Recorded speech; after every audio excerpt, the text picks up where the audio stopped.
చాలా చాలా బాగా ఆడుతున్నారు. నమస్తే. నమస్తే. బాగున్నారా? మీ అమ్మగారు బాగున్నారా? చాలా బాగున్నారు. మీ అక్కయ్య బాగుందా? బాగుందండి. మీ అక్కది బాగుందా? పగిలిపోద్ది. మీ అక్కది పగిలిపోవడం ఏంటి? మా అక్కది బాగుపోవడం ఏంటి? అదేనమ్మా, ఆరోగ్యం బాగుందా? మలేరియా ప్లస్ టైఫాయిడ్ ఏదో అన్నావు కదా. బానే ఉంది. బానే ఉందా? పూర్తిగా తగ్గిపోయింది. అంటే ఇంత దూరం వచ్చారు కదా, అడగవలసిన సంస్కారం నాకు ఉంది కాబట్టి అడిగానంతే. చాలా మంచివారండి. Thank you. ఓకే. నమస్తే. నమస్తే. నమస్తే. నమస్తే. నమస్తే. ఎంత పెడతావండి? నీకు ఎంత ఎక్కువ తక్కువే. ఏంటది? నమస్కారము. నీకు సంస్కారం ఉందా? నాకు సంస్కారం ఉంది కాబట్టి నీకు సంస్కారం డబుల్ నమస్కారం చేశాను నేను. అవునా? కానీ ఒక మాట, అంతా కూడా మా అక్క చెల్లెళ్ళే కదా. అవును. ఇలాంటప్పుడు మా వాళ్ళందరూ అంటున్నారు, మరి వచ్చారు వచ్చారు వచ్చారు అంటున్నారు కదా, ఎందుకు వచ్చారో మాకు తెలియాలి. మరి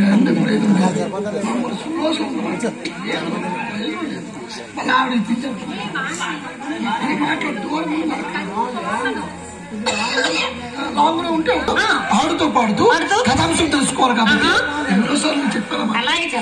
కథా కథ బుర్ర కథ అంటున్నారు కదా, ఏ కథను మనం బుర్ర కథ రూపంలో ప్రారంభించబోతున్నారో ఆ విషయం చెప్పండి. ఈ రోజు మనం చెప్పబోయే కథ ఆనాడు వాల్మీకి రచించినటువంటి రామాయణంలో అతి ముఖ్యమైనది,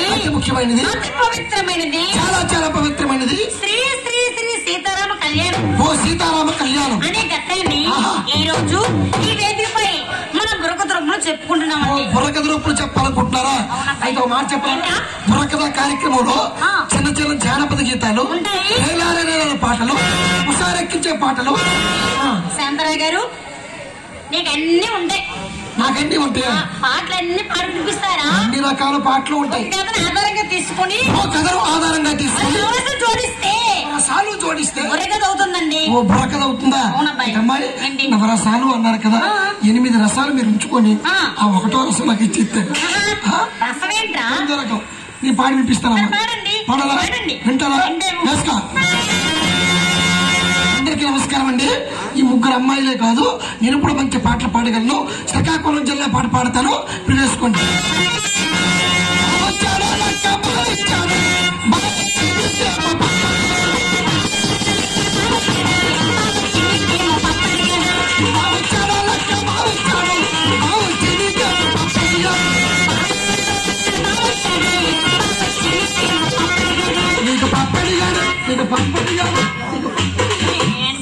పప్పడిగాడే, నీకు పప్పడిగాడే. ఏమైందమ్మా?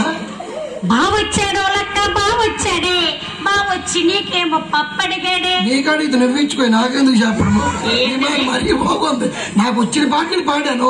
తక్కువ గొప్ప చెప్పండి, మధ్యలో ఆపేయడం ఎందుకు? ఏమండి శాంతరాయ్ గారు, చెప్పండి. దాన్ని పప్ప అనకూడదు, మరి ఏమనాలి?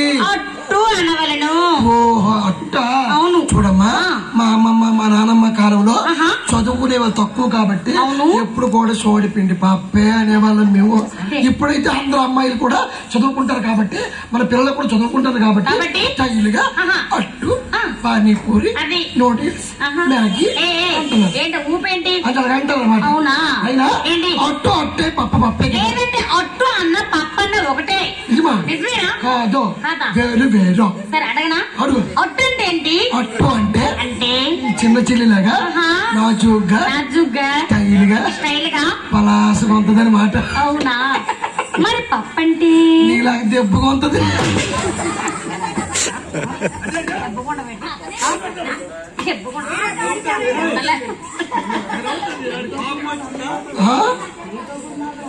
నాకు ఒకటి పడతాడు, 2 పడతాయి. ఏమండి? అటు పక్కన కోపం ఎక్కువ, 3 పడితే 4வது పడతాడు. ఎందుకు? నేను కొట్టాను కదా, నువ్వు నాకు కొట్టాను కదా, అతని మీద కొడుతున్నావని. ఆడపిల్లవు కదా, ఆడపిల్లకి ఎంత గౌరవించాలో నాకు తెలుసు కాబట్టి మీకేం కూడా నేను అన్నాను.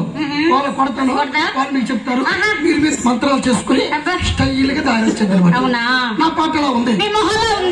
బాగాలేదా? మాకు నచ్చలేదండి. నిజమా? పూర్తిగా నచ్చట్లేదు. ఈ పాట అంటే మాకు అసలు ఇష్టం లేదు. మేము పాట వినిపిస్తా, వింటావా? నా పాట బాగోలేదు. నా పాట అంటే మీకు ఇష్టమో లేదు. నువ్వంటే లేదు.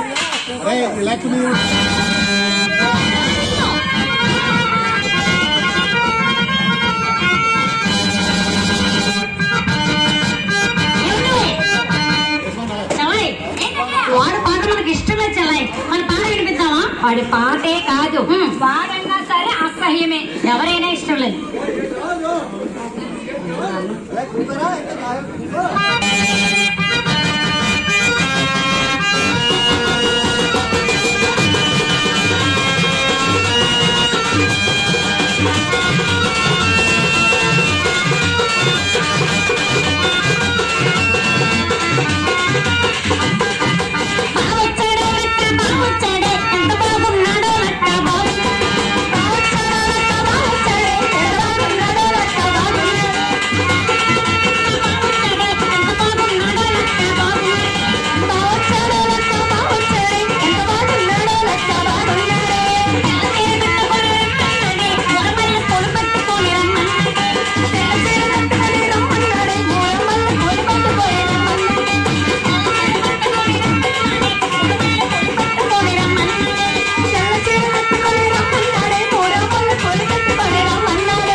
పోయింది కూర్చో పోయింది కానీ నువ్వు పడిపోతావు కళ్ళు మూసుకుని ఊపు వెళ్ళిపోతాను అంతే. నాయన తగ్గించని మరి తగ్గను, దండ పెట్టిన తగ్గను. ఏం చేస్తారండి? ఏం చేస్తారు? ఆటల్లో పాటల్లో ఫస్ట్ నేను చిరంజీవి గారి కంటే బాగా డాన్స్ చేయగలను. అవునా? మరి వేయచ్చు కదా. రాకపోతే బిల్డప్ ఎందుకండి బాబు? కాదు